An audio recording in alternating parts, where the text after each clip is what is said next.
Os 5 primeiros livros da Bíblia foram escritos por Moisés. Deuteronômio é um deles. E este texto aqui de Deuteronômio 6, de 4 a 9, que nós lemos, ele é um texto muito precioso. Jesus cita esse texto. Eu não sei se vocês já ouviram falar que os judeus eles têm uma recitação em hebraico que mescla este texto com alguns outros de Números, que é a Shema Israel. Shema quer dizer ouve. Pega o começo desse versículo 4. Ouve, ó Israel, o Senhor teu Deus é o único Senhor. E quando Jesus foi perguntado sobre qual era o maior mandamento, ele falou exatamente, citou este texto aqui. Amar a Deus com toda a tua mente, com toda a tua força, com todos os seus sentimentos, e amar ao próximo como a ti mesmo. Eu estava olhando, não tem muito tempo, eu preguei sobre esse assunto, amar a Deus. Mas eu gostaria de aprofundar este tema. Porque, pensa bem assim, esse maior mandamento, se a gente avança, se a gente cumpre este mandamento, todas as coisas na nossa vida se resolvem. Não é mágica. Todas as coisas na nossa vida vão para o devido lugar. Porque o Eterno, o Deus vivo, o Altíssimo, o Criador do céu e da terra, em nós está no devido lugar. Então, o amar ao próximo como a si mesmo até é uma consequência desse amar a Deus com toda a tua força, com toda a tua mente, com os pensamentos, com os sentimentos e com o agir. E Deus, Ele é muito diferente. Como assim? Ele é diferente. A Bíblia não diz que Ele é santo, santo, santo. E às vezes a gente tem uma ideia de santidade como se fosse uma separação, é separação. Mas a gente pode pensar assim, santidade é ser diferenciado. É não estar misturado com nada. Na verdade, o Deus Santo, Santo, Santo, Ele é perfeito. Ele é amor, Ele é justiça, Ele é verdade, Ele é juízo, Ele é misericórdia. E Ele é autoexistente. Ele diz de si mesmo, antes que tudo existisse, eu sou. Eu sou o que sou. O que é autoexistente? Não teve um primeiro momento de Deus. Podemos pensar assim em termos da eternidade passada. Eternidade passada, Deus é. Ele era, Ele é e Ele há de ser. Eternidade futura. Então Ele é diferente. Ele é santo, santo, santo. Sem princípio, nem fim. Pensa, tudo o que existe teve na eternidade um corte, um momento, um haja luz. Disse Deus, haja luz, e houve luz. E todas as outras coisas foram sendo criadas por Ele. E Ele está além de tudo que foi criado. Por isso Ele é santo, santo, santo. E quanto mais a gente observa a criação, mais a gente se espanta, porque é uma coisa maravilhosa, absurdamente ininteligível. Não dá para entender tudo.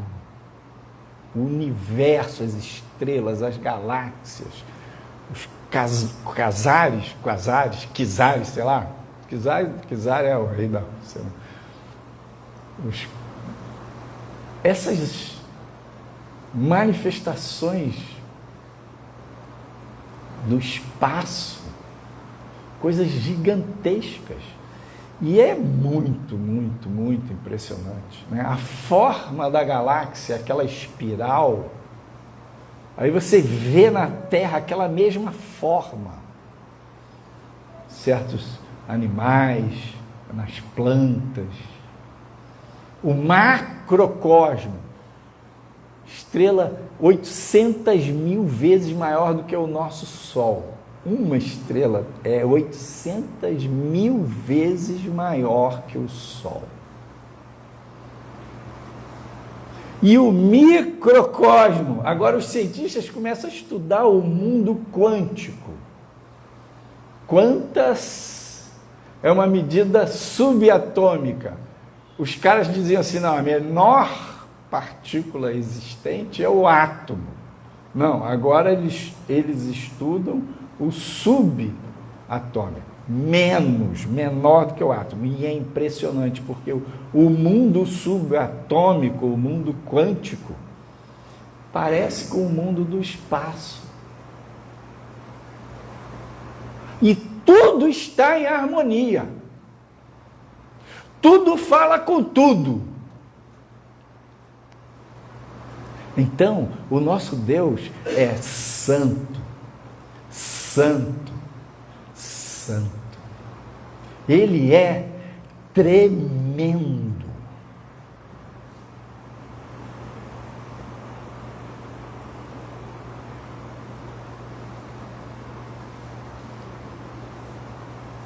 Moisés, no Salmo 90, ele fala assim: Senhor, quem conhecerá o poder da tua ira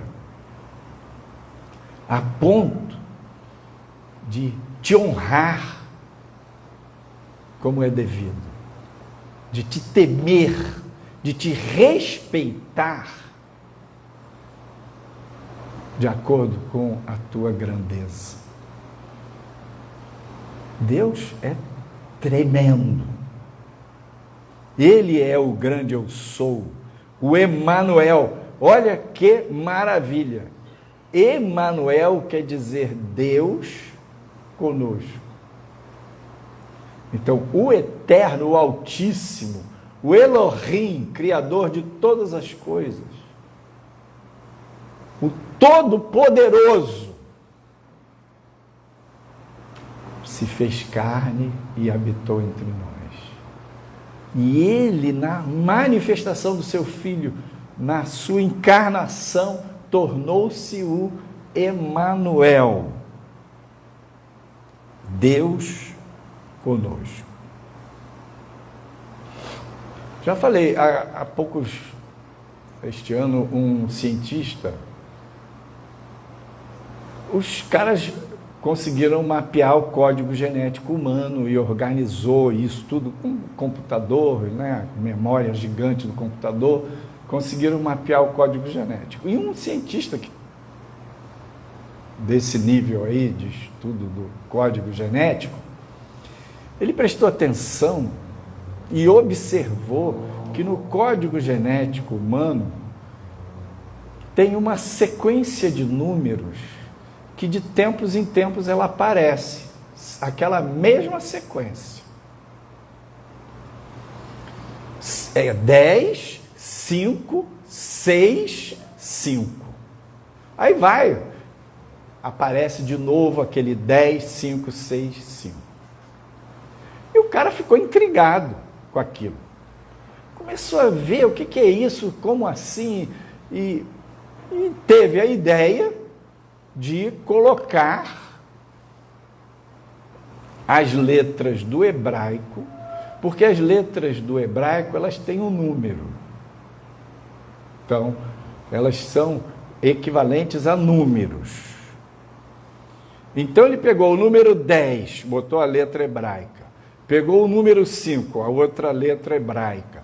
Pegou o número 6, a outra letra. E o 5 novamente. E sabe qual é o nome que aparece? Yahvé. Uau! Aparece o nome do Deus da Bíblia. Jeová dos Exércitos. A marca dele, a assinatura dele está nas suas entranhas, no seu código genético. Ele criou você e disse: tu és meu, tu és minha, eu sou o teu Deus. A minha marca, a minha digital, o meu amor está sobre você.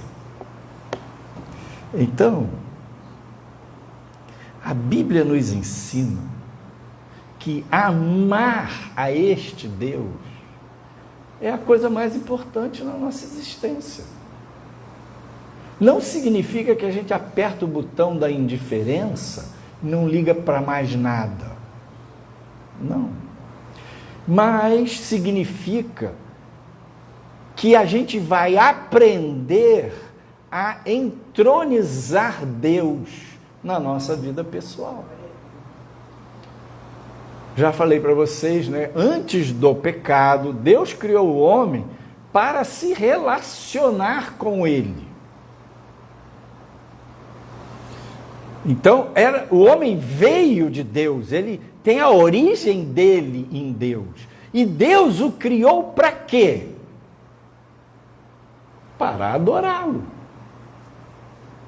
A finalidade da existência do homem, sendo imagem e semelhança de Deus, é se relacionar com Deus. O pecado envolveu a desobediência a Deus. Então o homem deu ouvidos ao diabo, à serpente, escolheu desenvolver sua vida, a cultura, a civilização, de maneira independente de Deus. Então, era para o homem viver de Deus, por Deus, para Deus. E depois da queda, depois do pecado, ele passou a viver de si, por si e para si. Você pode achar que não, mas é assim que é a sua entranha. Porque somos educados, a gente aprende a prestar atenção no outro e tal, mas uma criança, espontaneamente, ela é o epicentro de si mesma e se sente o epicentro do universo. Se a gente não educar, ela fica egoísta, egocentrada.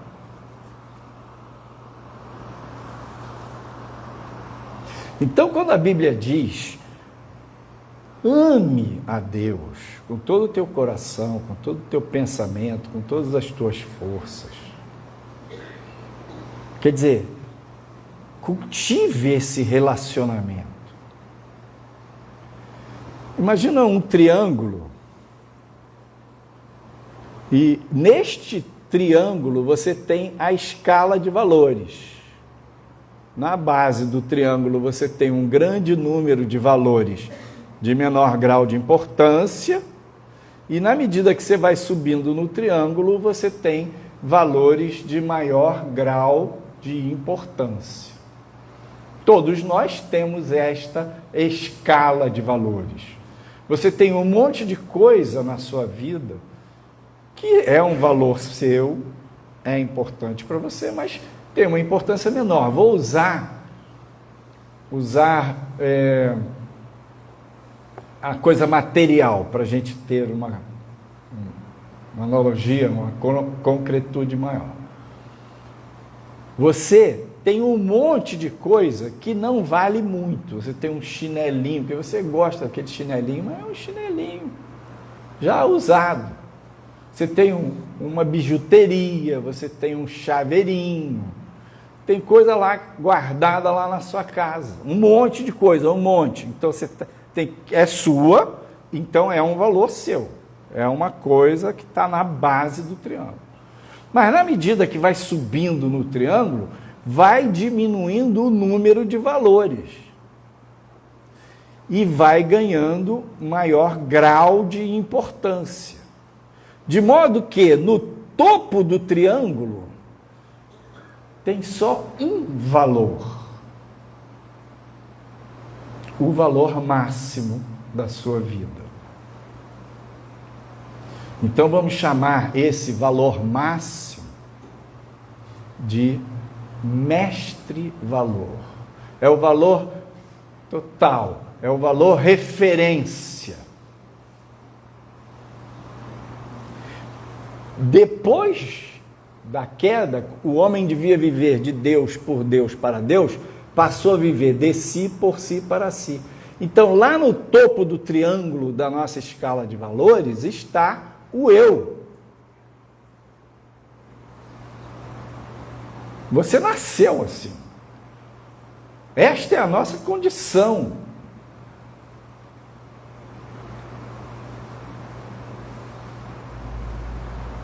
E quando você aprende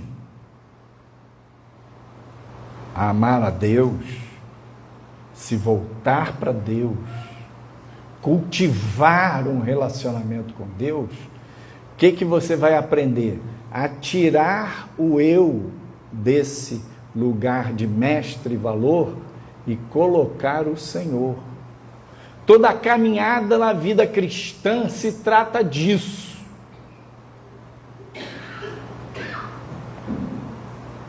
Amar a Deus com todas as tuas forças, com todo o teu pensamento. Isso é tão sério que Jesus disse assim: quem ama o pai e a mãe mais do que a mim, não é digno de mim. Quem ama o filho ou a filha mais do que a mim, não é digno de mim. Jesus estava desprezando a família? De jeito nenhum. Jesus que queria dizer que a família, pai, mãe, irmão e filho, não tem importância? De modo algum.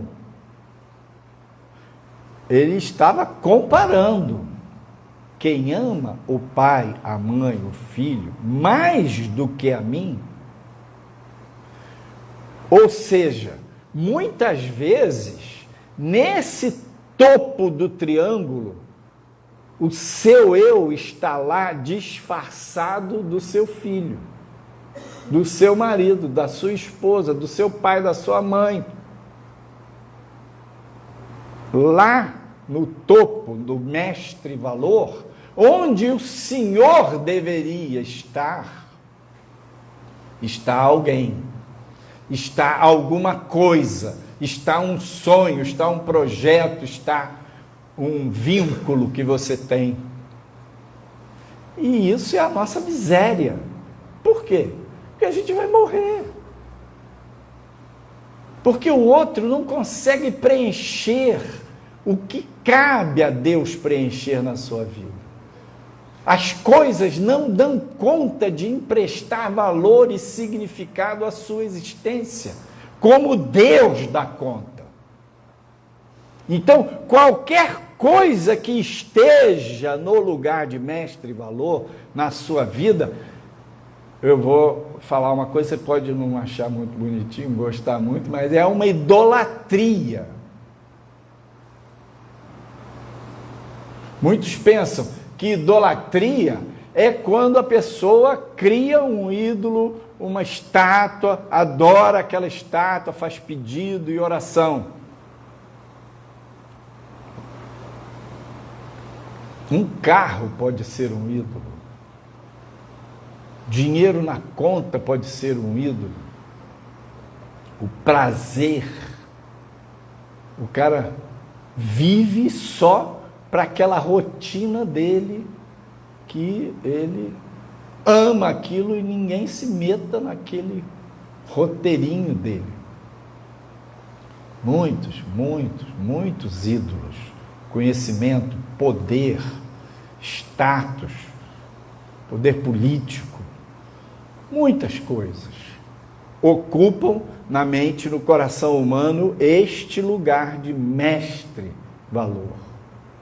E o nosso desafio é dizer, descobrir, reconhecer, aprender: Senhor, Tu és mais importante para mim do que meu pai, do que minha mãe, do que meu filho, do que meu marido, do que minha esposa. Tu és mais importante para mim do que os meus bens.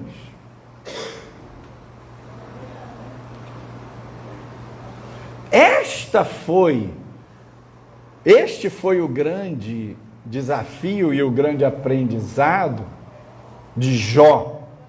Ele perdeu os filhos num dia só, ele perdeu todos os bens dele, e depois, poucos dias, ele perdeu a saúde dele.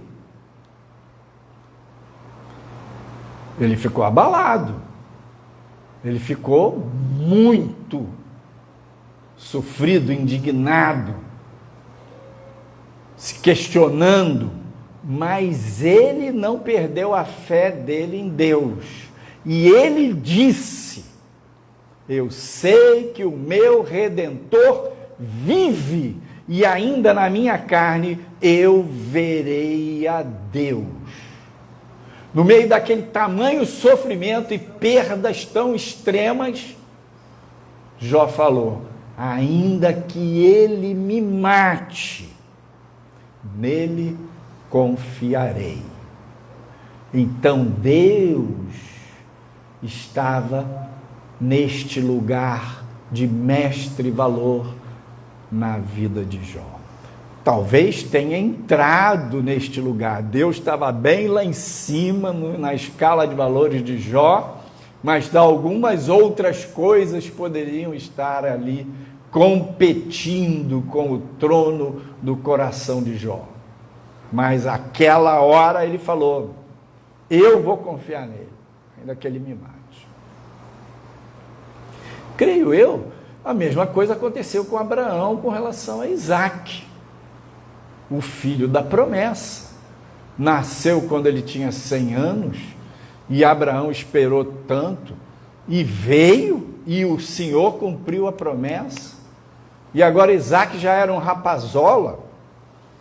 Então, penso eu, com o tempo, aquele Abraão com o coração de avô, né?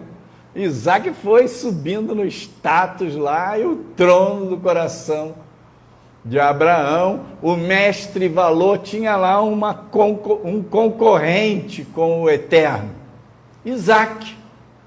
E aí o Senhor disse para ele: sobe o monte e entrega o seu filho. E eu penso que não foi coisa fácil, porque eles viajaram no lugar onde eles estavam acampados, até o lugar onde aconteceu aquela entrega. Alguns autores dizem que Abraão viajou, e o monte que ele subiu para entregar o Isaque foi o Monte Gólgota, onde séculos depois o Filho de Deus, Jesus Cristo, foi entregue por nós. Isaque simbolizava o Filho do Pai, o Cordeiro de Deus que tira o pecado do mundo. E quando Abraão amarrou Isaque e o colocou no altar, e ia executar o filho, o anjo do Senhor bradou e disse: Abraão, Abraão, não lances mão do rapaz. Agora eu sei que você, agora o Senhor, o Eterno, o Altíssimo, o Sublime, o Todo-Poderoso, o El Shaddai, está exatamente no lugar que deveria estar no seu coração. E Abraão olhou e na moita tinha um carneiro preso pelos chifres, representando o Filho de Deus, que iria morrer por Isaque, que iria morrer por todos nós. E Jesus diz em Mateus 19, 29, todo aquele que tiver deixado casas, ou irmãos, ou irmãs, ou pai, ou mãe, ou mulher, ou filhos, ou terras, por amor do meu nome, receberá 100 vezes tanto e herdará a vida eterna. O que Jesus está falando aqui? Ele está dizendo dessas prioridades.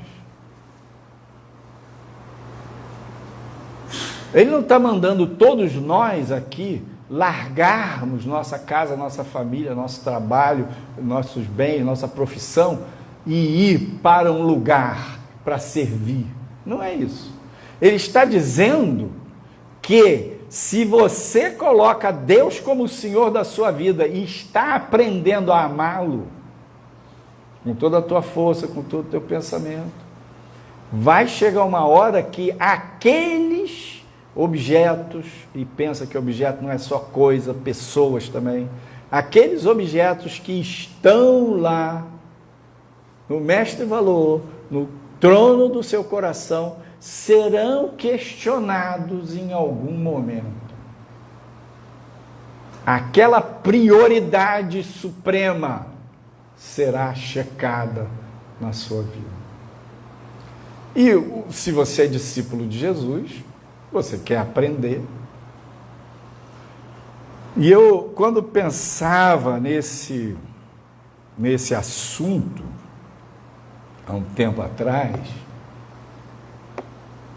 eu me dei conta que eu não falava para Deus: Senhor, eu te amo. Senhor Deus, eu te amo. Jesus, eu te amo. E sabe por que eu não falava? Porque eu via a minha imperfeição, o meu egoísmo, eu via as minhas misérias, os meus pecados. Eu não estou em nenhum pecado barra pesada, não. Via dentro de mim, não é coisa... Né? Mas via como eu sou egoísta, incrédulo, duro. E como meu relacionamento com Deus tinha muito a ver com as minhas conveniências. Então eu não ousava falar: Senhor, eu te amo. Mas a Bíblia manda a gente amar, né? E eu aí me dei conta, aí eu vi um irmão falando: Senhor, eu te amo. E ele estava falando de uma maneira, não era de vanglória, não era uma maneira religiosa. Ele estava falando de coração. Falei: caramba, esse irmão aprendeu a amar. Eu posso aprender também. E aí eu comecei a me dar conta que eu amo a Deus. Mas é aquele amor infantil. Sabe o amor do bebê que ama de paixão a mãe? O bebê de 9 meses, 10 meses, ele mama no peito da mãe, a mãe cuida dele dia e noite. A mãe para ele é tudo.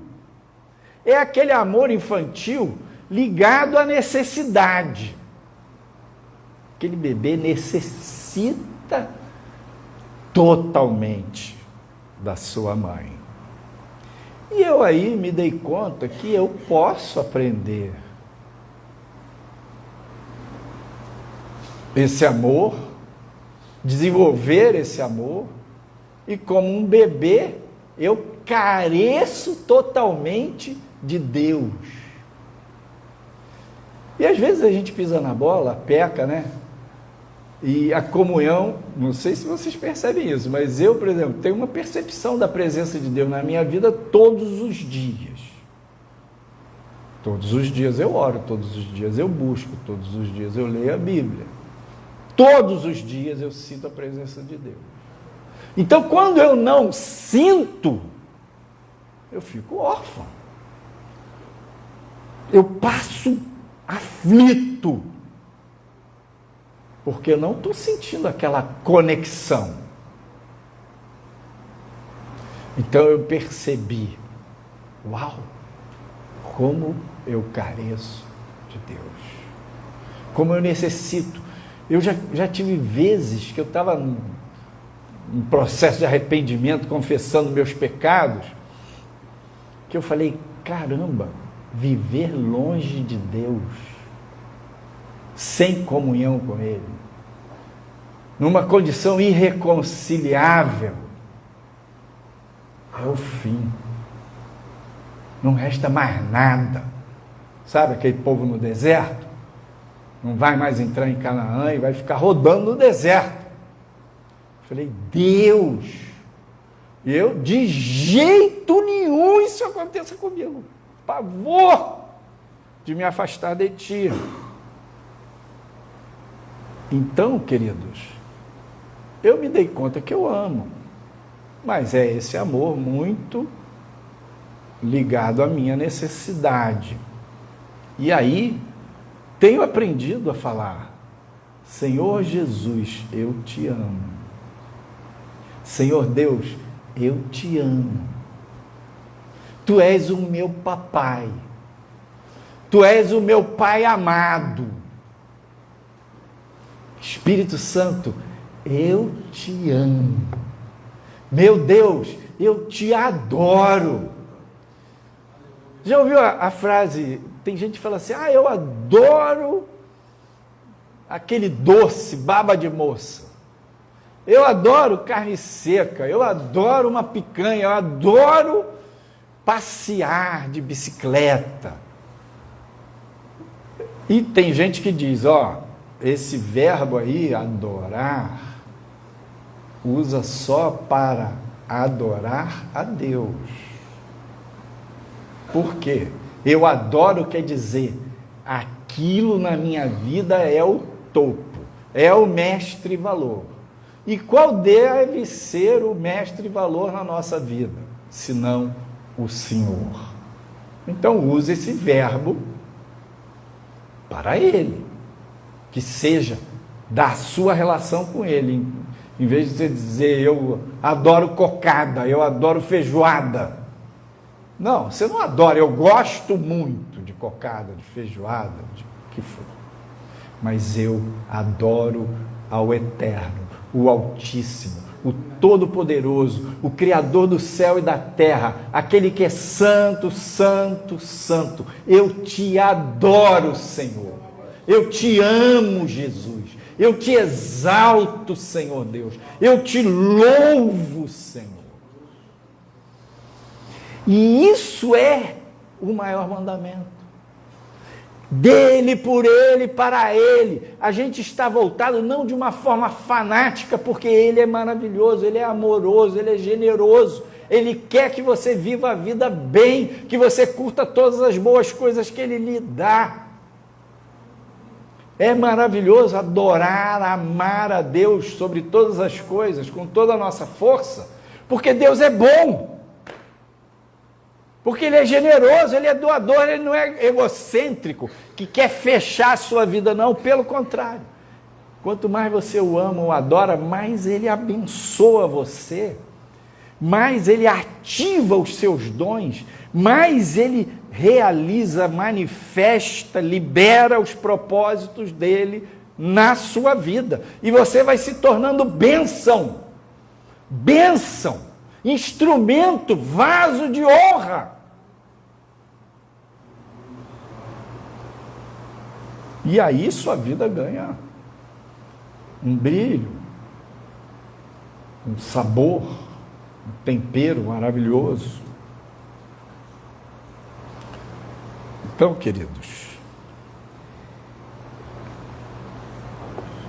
Quando você exercita diariamente a gratidão, todos os dias você agradece, todos os dias você louva, todos os dias você admira Deus, você está construindo essa adoração, porque na verdade a adoração é tudo isso, é gratidão, é admiração, é respeito, é temor, é veneração, é você concentrar o seu tudo, o seu foco, sua motivação maior, seu interesse maior na pessoa dele.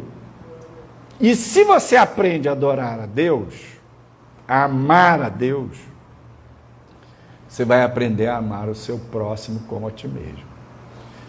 Então, hoje eu vou falar um pouco menos desse. Na outra pregação que eu falei sobre amar a Deus, eu falei pouco de amar a Deus e falei mais de amar o próximo como a si mesmo.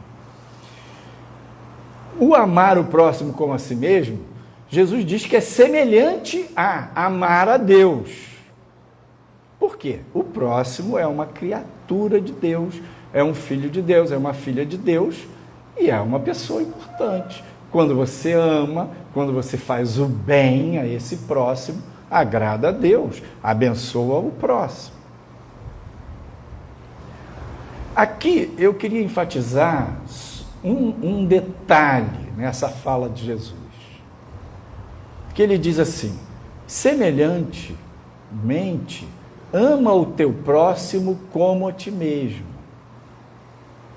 Qual é o detalhe? Esta sequência, ama o teu próximo como a ti mesmo, ela não é casual. Por que Jesus não disse, e o segundo mandamento semelhante a este é, ame a si mesmo e também ame ao seu próximo? Por que ele não disse isso? Porque pensa, no começo da pregação eu falei, no topo do triângulo da nossa escala de valores, lá em cima, naturalmente está Deus, sim ou não? Naturalmente está o eu. Nós somos naturalmente pecadores, naturalmente autocentrados, naturalmente egoístas. Então, se eu quero amar a Deus sobre todas as coisas, com toda a minha força, etc., e eu quero me amar para depois eu amar o próximo, eu vou ficar preso, enredado, enlaçado nesse engano do meu coração, porque eu sou miserável pecador, egoísta. Então, quando Jesus diz, ama o teu próximo como a ti mesmo, ele está dizendo, ame o teu próximo, tanto quanto, tal qual, você também deve amar a si mesmo. Mas primeiro você pratica, você exercita isso com o próximo. Porque se você começar a praticar isso com você mesmo, vai dar errado. Como é o perdão também. Perdoar ao seu próximo, pedir perdão ao seu próximo. Muita gente diz assim, você precisa primeiro perdoar a si mesmo. Está errado. Porque se eu fico centrado em mim, pensando em mim, tentando me perdoar, eu vou me enroscar com a minha idolatria comigo mesmo. Mas se eu olho para o próximo com quem eu convivo, quem estou aprendendo a amar, eu feri, eu não fui muito gentil e eu peço perdão, na medida que eu pratico isso, eu vou aprender a me perdoar. Eu vou usar esse parâmetro que eu uso com o meu próximo, comigo mesmo. Então ama o teu próximo como a ti mesmo. E aqui a gente fecha falando do prumo de Jesus. O prumo de Jesus é esse mandamento, ama o teu próximo como a ti mesmo. E porque somos pecadores, estamos fora desse prumo, à direita ou à esquerda. Quem está fora do prumo à esquerda, isso é só uma ideia pedagógica, ok? Não tem uma pessoa que está totalmente à esquerda, outra totalmente à direita. Metade, um pouco, um tanto por cento está no prumo e um pouco está para o lado da direita, outro está para o lado da esquerda. Mas é uma ideia. Se pegar a ideia vai ajudar. Quem está à esquerda ama mais o próximo do que a si mesmo. As mulheres têm essa tendência. A mãe tem essa tendência. Cuida bem dos filhos, do marido, da casa, mas deixa ela por último e depois não cuida dela direito. Como cuida do filho do marido. Então, está à esquerda. Ama o próximo mais do que a si mesmo. E, óbvio, esse próximo tende a ficar lá no mestre-valor. Os homens têm uma tendência de estarem mais à direita. Que é, ama mais a si mesmo do que ao próximo. Todos os dois estão errados. São pecadores e estão fora do prumo de Jesus. Como é que eu vou aprender? Quando eu amo a Deus com toda a minha força e eu vou aprendendo a entregar os meus Isaques no altar do Senhor e priorizar e adorar a Deus, eu também vou aprender nos meus relacionamentos horizontais a dar o devido valor para as pessoas à minha volta, perdoar, pedir perdão, amar, e vou aprender a me amar. Deus abençoe.